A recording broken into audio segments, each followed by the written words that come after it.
Viewers, welcome back to another episode of Breakfree is a podcast where we talk about the business world, motivate business, lifestyle, motivation, and inspire people. Please, guys, if you don't want to miss out, please like and subscribe and follow. And we're also on YouTube and on Facebook. And today, I have Jenay here, who is in finance, and we're gonna have a little deep dive with her. She's also with Miss All High School as well. So, Jenay, why have you been in finance for over 20 years? Take us back to the beginning and how did your journey start? I've always been good with numbers, and at school I was like kind of a goody two shoes. I used to study very hard and stuff like that. So I've always loved like numbers, and accounting was my favorite subject at school, at college, even after college. Yeah, so I think that is where it all started. I actually left grade 9 at high school, and now into College of Cape Town. Then I done my grade 10 till matric. Yes. I done at College of Cape Town. So you didn't doing pass business. matric? I passed matric, but at college. So you dropped out basically? If you can say it like that. No, it's still in SC. So I didn't, so they just gave you that option. Okay. Which I think was, at that time, was a great choice that Why I do you made. say it was a great choice? Because I got my tertiary education 3 years, where I would have been on school for that 3 years still. Oh, and I then, see. do you understand what I'm saying? Yeah, so the I got time. high school education and I got tertiary education. That's nice. Like, It was a you see. win-win So, situation. yeah. So God had me that time already. So, so I told my mother, listen, I'm just going to finish grade 9 at Good Seminary High School. Yeah, and then I went to College of Cape Town for 3 years. What made you choose finance, and was it something you always want to do? Yeah. I wanted to be like a shopkeeper since I was tiny, like little. I used to have a cash register. My mother bought me a cash register. Yeah. I used to like put out all the medication in the closet. Then I was like a pharmacist and sell it and stuff like that. So I've always had, I think from when I was little, I always wanted to do something with business play and with finance. numbers. Yes. Not that I like money, but Yeah, but the way you come forward is like you like money. no. You're probably good at Monopoly. No? Probably. Did you ever play the game? Yeah. So that's why I'm asking, because that Yeah. is like a money game in Yeah. business. How was your background in accounting and in business studies in keeping you become strong in finance management? Yeah, it's all about, you have to have, if you don't have a knack for these things, or if your passion isn't there for numbers or for accounting, it could get confusing. Because I saw my friends at school, some of them, then they just like the first semester, then they dropped out because then they changed to something else, like hospitality. Because that was an option that you could do. But I done accounting from The beginning. when I got there till the end. Even after that, I went to Rosebank College, and I did something more of accounting also there. So, yeah, I've always been a bit of a I'm thinking, number while cruncher. I'm sitting here, what makes accounting a very good accountant? In your own words. What makes a very good accountant?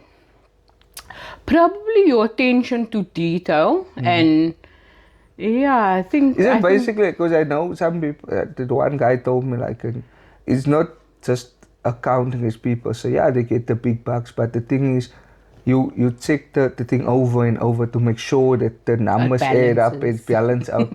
So that is probably why it is very important, because imagine you make one digit mistake. Exactly.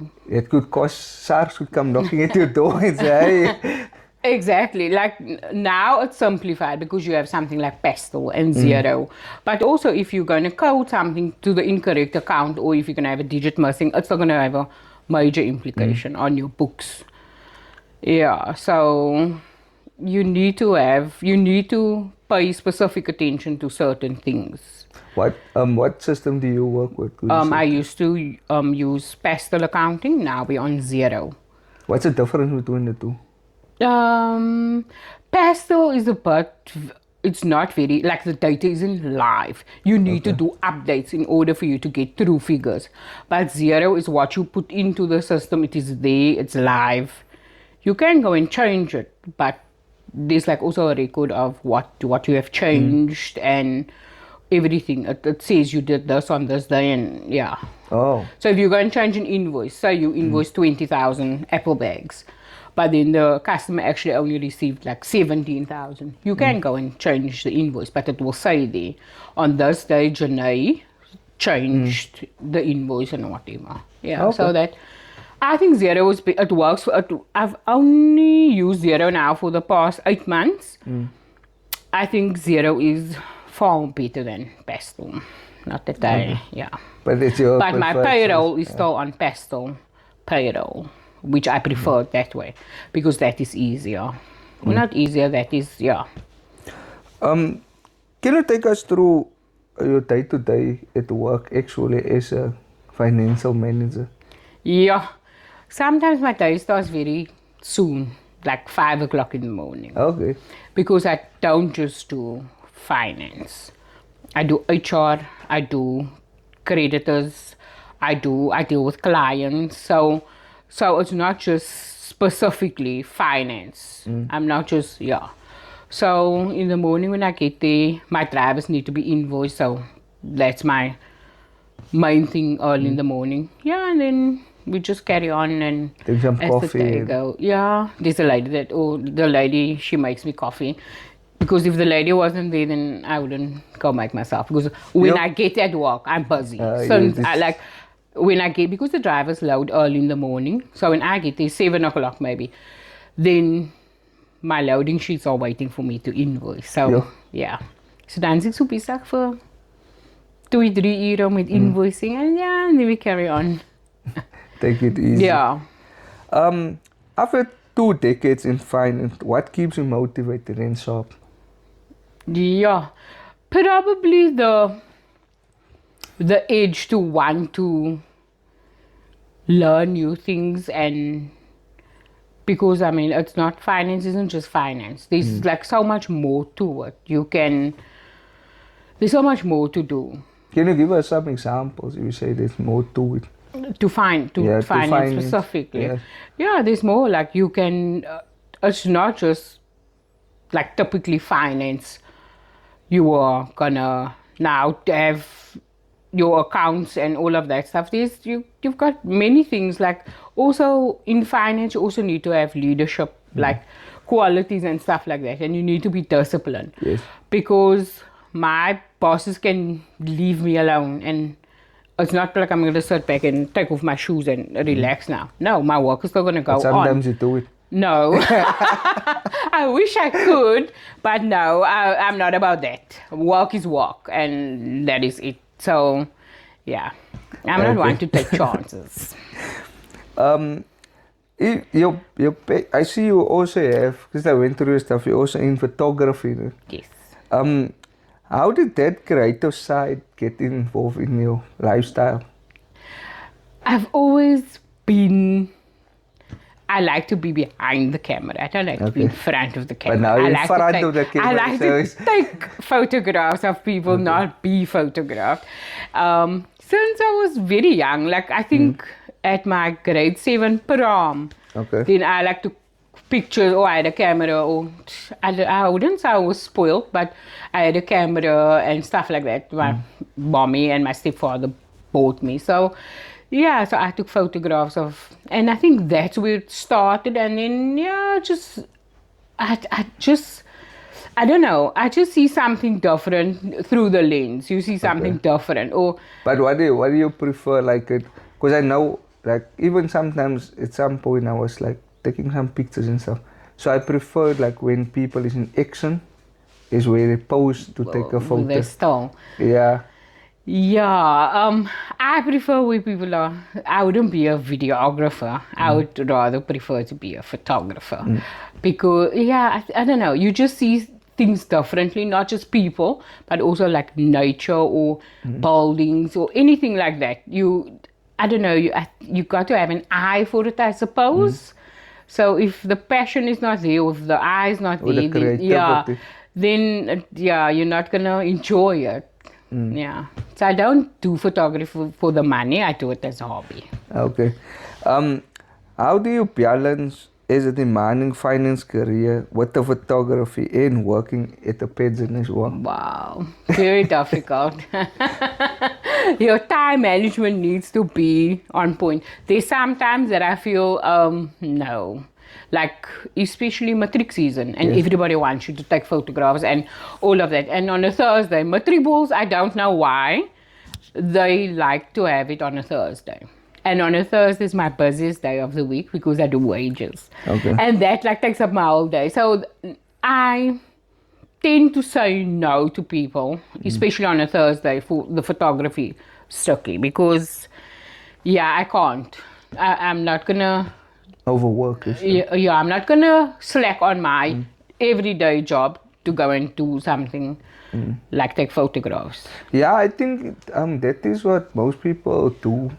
Especially when you have a hobby or sideline hustle and you do, it's they call it that you overburn yourself. Yeah. It's just you want to be everywhere and sometimes you need to say no. Because if you're gonna, they say hit a wall or get a breakdown, it's just gonna crash and then you're gonna be out. So you need to balance yourself. Yeah, Yes. Nowadays even with our economy and stuff, money is important, but sometimes your rest is also one of the major things. So, as a co-director of Miss All High School, what is your real mission for these young girls? Wow. I think by just helping, even if it's one girl, because in our society, in our community even, we don't even have to look at the broader society, girls are prone to teenage pregnancies, alcohol. Because if you drive around Atlantis, you can see the girls, they like on the streets and were the guys and so if we can keep, even if it's one child or 20 children from that, then I would be happy. I mean, we can't help everybody, but those who we one can, if you make exactly. it sense, yes. Yeah, and I'm sure what we implant in them and the journey that we walk with them, it's just not for that year. I mean, there's girls part of the pageant that is still part of the pageant that won like 10 years ago. So I think that is what motivates us also and keeps us, as we can also see the growth of the girls that was a former Miss All High School, we know, or even just a contestant. What is the most rewarding part of working with young girls in a pageant?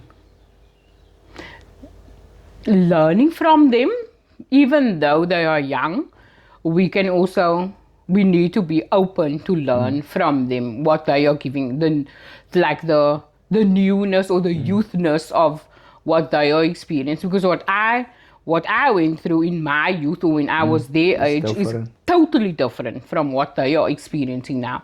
We weren't like subjected to the things that girls are or children are subjected to now. So for us, we could walk around 10 o'clock at night and nothing would happen to us.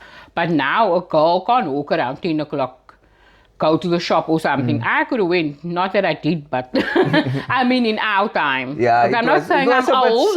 Not saying I'm old, but compared to now, it's a bit... Exactly, because you don't know. You can't just send your child even to the shop because you don't know if somebody might want to grab them or...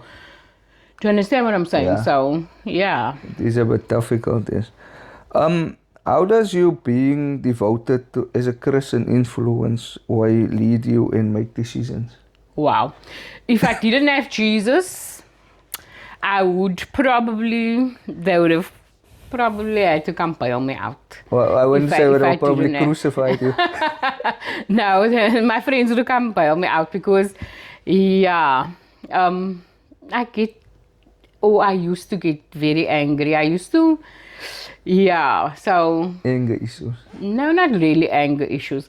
I was always a goody two-shoes, but I could also be very rude when I wanted to. Not bad. It was never bad. Like I only went to like my first time in a nightclub when I was probably 19, almost 20, where other girls go like 13, 14. Yeah. Yeah. So if I didn't have Jesus, because I would always take a step back and say, okay, like almost like what do Jesus do? Almost like that kind of mentality. Not just doing something. You need to actually think before you act or before you say something even. Sometimes it's difficult for us, maar soos ek weer sê, as ek vir Jesus gehet het nie, nee. Sal nie so baie mense van my gehou het. Oh. What's the one critical money lesson you wish every young person would understood early? Wow, saving. Why saving? If I knew 20 years ago what I know today about saving, I would have started saving that time already. So what do you know now? It would have been... No, now I know you need to sacrifice. So that saving, like say if you save 5,000 Rand a month, yeah, it's a lot of money that you are saving. Did someone sell it? But that, if you want to have something, if you want to have a car that's not the bank's, that's yours, then that 5,000 is nothing. I save 5,000 Rand a month, lach. Because I'm disciplined. And I think that's the hardest that people don't want to do. They don't want to. And the thing is, it's also, if you look at staying in that cycle of needing to get, soos baie van die mense sê mens nou van die hand na die mond toe. To break that cycle, someone need to sacrifice. So you need to step up and just... Exactly. You need to, whether it's hard, I'm just using 5,000 Rand as an example, but you don't have to start that big, but you need to save. That is what's important. And especially, like, if anything happens, like if you have an emergency and you need to go to, some people don't even have money to go to a doctor.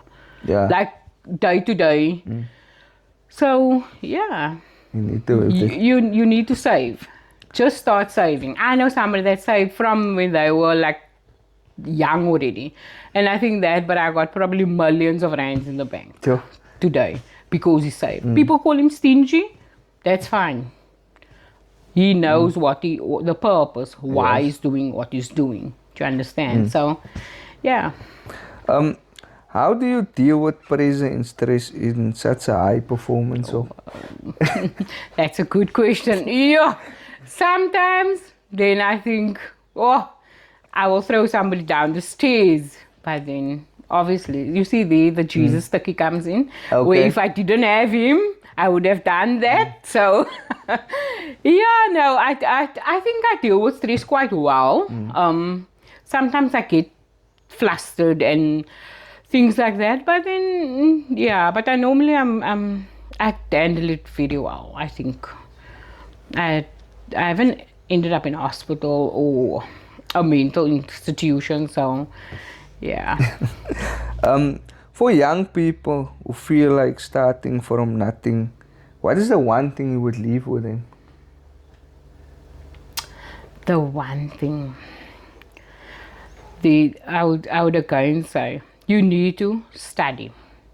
Every opportunity you get, whether you think something is nonsense or useless or not, it doesn't have a purpose for your life. If you get an opportunity to go and study something or be part of a learnership, an internship, anything, all of that, it might not help you now, or it seems it's not helping you now. Eventually, it will help you because God won't put something on your path that wasn't meant for you. So, that one thing is study. Grab every opportunity you can with both hands to study. Jenay, thank you for being on the show. And guys, see you in the next episode.